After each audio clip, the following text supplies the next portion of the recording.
Сега отваряме голямата тема за еврото. Относно еврото е добре да се запитаме какво свърши и какво започва. Ако свърши чакането и знаем какъв е пътя напред, то тепърва започва дългият разговор за подготовката ни, за защитата на гражданския интерес.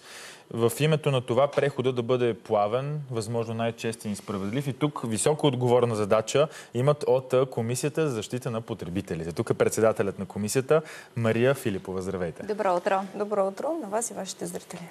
Госпожо Филипова, има ли комисията капацитета и експертността да проведе този сложен процес, който следва в рамките на идните месеци? Да, този процес по подготовка е стартирал много отдавна, като към момента вече е започнала контролната дейност от страна на комисията. Тук бих искала да кажа, че трябва да сме, както през 2007 горди с присъединяването ни към Европейският съюз, така трябва да сме още по-горди с резултатите, които показват конвергентните доклади.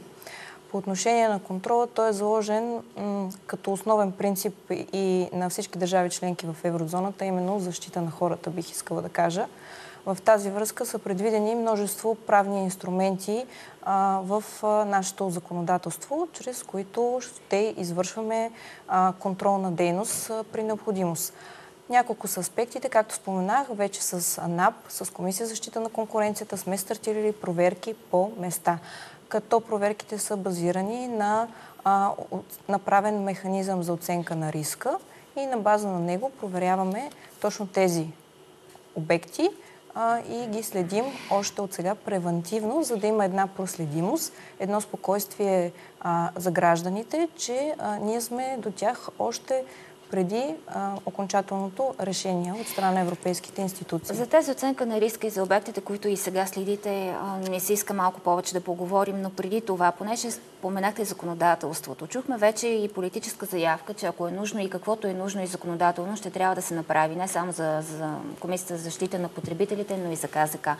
Вие имате ли такива предложения? Има ли законодателен дефицит, бели петна, които трябва да бъдат изчистени преди да се влезе в еврозоната, за да са защитени още повече потребителите, или всичко законодателно е достатъчно в момента?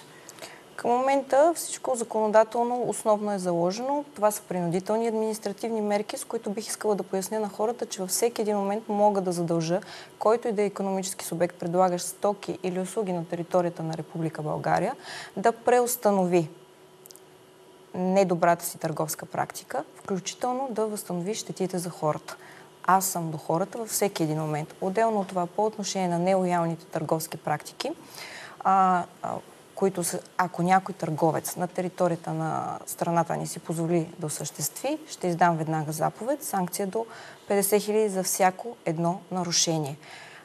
Това, което в допълнение... Има ли, извинявайте, само като казвате до 50 000, някакво ограничение на базата на какво тази санкция, защото обикновено са от до, зависимост от търговска дейност и прочее? Вземат се всички предвид обстоятелства. И тук, понеже ме попитахте за законодателни предложения, те не са във връзка с еврозоната, а като цяло с съвместната дейност, която започнахме и с Комисия за защита на конкуренцията, а именно за елиминиране дори на наченки на нелоялни търговски практики и недобри практики от страна на търговците, осъществяващи дейност на територията на Република България.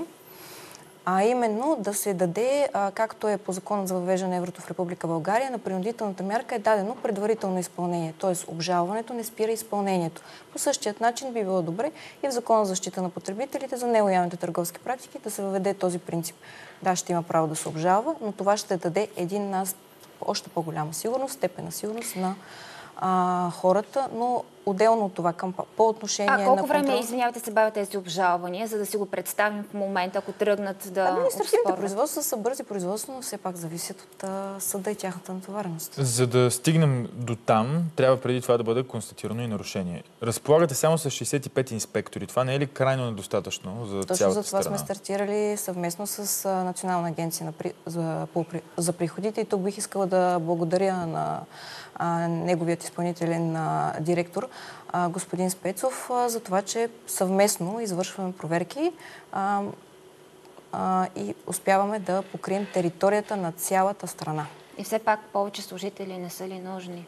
на самата комисия за контролните и най-различни правомощия, не само връзка с въвеждане на еврото, са крайно необходими в всички сектори и в които проверяваме, както по отношение на предлагането на съдържащи никотин продукти на лица под 18 години, например, така и по отношение на финансовата ни контрол, който осъществявам. Съвместните ви сили с НАП и вашите, равномерно разпределени ли ще бъдат в страната или ще има по-голяма концентрация в големите градове? Може ли да се намерят такива тъмни петна, където търговците се опитат да злоупотребяват повече? Не, това бих искала да кажа на хората, че всъщност няма да има концентрация. На база на механизма, който за оценка на риска споменах, всъщност обхващаме и най-малкото населено място. Отделно от това стартирам информационна кампания, която ще е първо дигитална, след последното решение на европейските институции, в което е посочена датата на въвеждане на еврото, очакваната дата на въвеждане на еврото като парична единица на Република България, стартирам по места. Ще обиколя за около сега месец. Стартирате дигитална от 8 юли, когато е решението на съвета, тогава стартирате по места, начално тези по места. Да, като предвиждам да обиколим в рамките на месец, когато влиза в сила задължението на търговците за двойно обозначаване, абсолютно всички около 300 населени места. Целта ми е да присъствам и в най-малкото населено място, като насочеността на информационната кампания по места ще е в две посоки. От една страна ще е към хората, за да чуят техните права, да зададат своите въпроси, да чуят техните страхове и да им отговоря. От друга страна, търговците да им отново изговорим техните задължения, въпреки че в рамките на подгрупите към Координационният съвет за въвеждане на еврото в Република България. И към момента те изразяват готовност, системите са приведени в съответствие, но въпреки това тези срещи ще бъдат проведени, за да има още едно спокойствие, предвидимост, проследимост за кой субект, какво задължение следва да предвиди, тъй като от страна на бизнеса, разбира се, въпросите през целият този период бяха не малко, които решавахме заедно. Някакъв гратисен период имат ли? Защото чухме в част от репортажите и на колегите от по света и у нас, че ще им трябва време за нов софтуер, включително за касови апарати. Не съм наясно дали веднага може да стане или не, но това може да служи за някакво оправдание, ако не се въведе веднага това двойно обозначаване на цените. Двойното обозначаване е различно от касовите апарати, но те имат готовност за голямата част си за касовите апарати. Именно за това съвместно с Министерството на икономиката сме работили по указания и сме преглеждали начина, по който те променят техните софтуерни системи, за да могат да се приведат в съответствие. Това вече е започнало, така че не може да има забавяне. Да, точно така. Да. Добре, само крачка назад ще ви върна, като говорихте за служителите си, тъй като са големи очакванията към тях, а и големи глоби се очаква пък там, където има нарушения да налагат. Разбира се, че сега се появяват и съмнения, ако не получават и достатъчно добро възнаграждение, може и да се поддадат на корупционни практики и така нататък. Колко получава един инспектор в КСП като заплата? Сега средно получават най-високото заплащане около 2000 и под 2000 лева. Най-високото? Най-високото тук в София. Да, това е... София средната заплата е 3300. Да.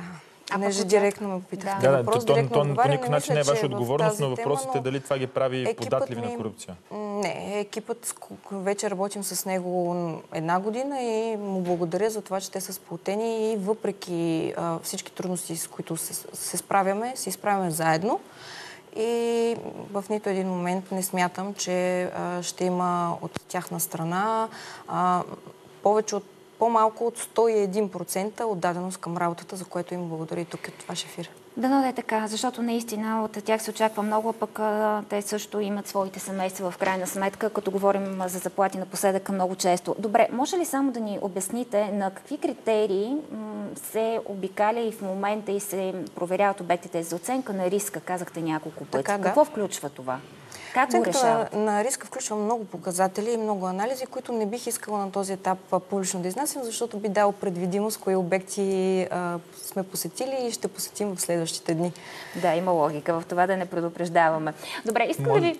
Иначе по отношение на заплатите, това, което да допълня, да, за да може Комисията за защита на потребителите да спрете и вие като журналисти да имате съмнение и хората да спрат да имат съмнение в работата, увеличаване и на щата, и на възнагражденията би било добре. Но не искам с тази хубава тема, която сме днес тук на масата, да засягаме друга. Просто исках да изкараме хората от статистиката и от бройката, да кажем, че те също са професионалисти и отговорността им е доста голяма. Искам сега да погледнем към едни етикети. За двойното обозначаване не веднъж стана дума. Изпратиха ни ги наши зрители, ние направихме своята проверка. Сега тук това, което виждаме, е, че цената в евро и лева, то има и в други валути, доста се различава.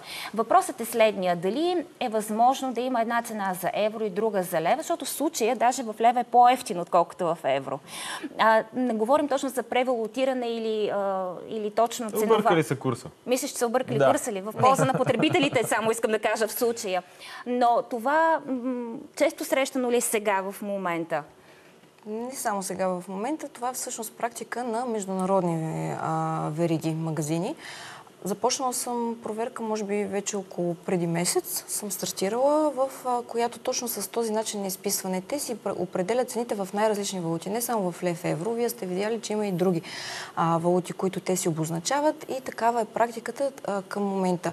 В рамките на тази проверка, установени са несъответствия. В някои места те започнаха да се поправят и вече да съобразяват това, че нашата държава е в такъв период, в който хората могат да се объркат за превалутирането. Но това са две различни неща, казвате. Едното е да се определят различна цена за различната валута, а другото е просто да обърнат лева в евро. Да, но те са сами в посока да се отстрани това нещо в този момент, в който вървим за въвеждане на еврото като официална пришеница в Република България в най-кратки срокове. Казах го и на вашите колеги, ще се произнеса. Считам това като опит в този момент. Точно като опит за заблуждение, иначе че си е тяхна дългогодишна търговска практика, дори в държави извън Европейския съюз сме проучили. Госпожо Филипова, в самия край на разговора ни и една друга актуална тема, свързана с Лукойл Нефтохим. Самосезирахте се, Комисията за защита на потребителите, след възникнали според вас основателни предположения за потенциално нанесени вреди на всички потребители. Защо сега забелязахте Лукойл? Или направо по същество в дълбочина въпросът е, защо след като Делян Певски първо сезира КЗК се активизира сега и вие? Не трябва ли да изпреварвате политическите сигнали, когато говорим за потребителска защита? Това е във връзка и с въпроса, който споменахте за административния капацитет. Тук и на двете институции ще си позволя да кажа. След проведен разговор стартирах работен разговор с Комисията за защита на конкуренцията. Стартирахме и намерихме основателни причини за стартиране на тази проверка. Изискани са документи към момент от съответно от лицата и нека да се получат отговорите и ще проверим за крайната цена, която всъщност получават потребителите и как се формира тя. А какво е съмнението ви? Къде са нарушени потребителските права в крайната цена? Нека да видим да дойде информацията. Всъщност как се формира цената до краен потребител. И тъй като вървим към финал на нашия разговор, но и тази тема е въпросът за координацията между КЗК и КЗП в синхрон. Как до сега са се случвали нещата и как те първа? Защото в една съвместна пресконференция звучахте еднакво с заявката, че нещата са под пълен контрол. Да, от тук нататък няма да се допуска и това се случва за първи път в държавата ни. От тук нататък няма да се допускат недобри практики от страна на търговците в никой сектор. Било телекомуникационен сектор, било финансов сектор, било във връзка с въвеждане на еврото. Никъде няма да допуснем да има нарушения. Всъщност този обмен на информация, този обмен на практически опит дава една много по-голяма бързина и ефективност, каквато очакват хората от нас. Иначе казано, ако КЗК установи, че има нелоялна конкуренция, това може ли автоматично се смята, че е нарушение на потребителските права? Не, това са си две различни. Две са различни. Ние го обяснихме. Всъщност взаимодействие, то се допълват и ако има нелоялна конкуренция, при всички случаи има увредени права на хората. Благодарим ви много за този разговор. Ще продължаваме да следим вашата работа. Пожелаваме успех, защото това би означава успех в защитата на потребителските права, пък въпросите и притесненията не са никак малко. за съжаление, в днешно време. Аз съм до хората, за да ги разсея. Благодаря за поканата. Благодарим ви за разговора. Мария Филипова, председател на Комисията за защита на потребителите.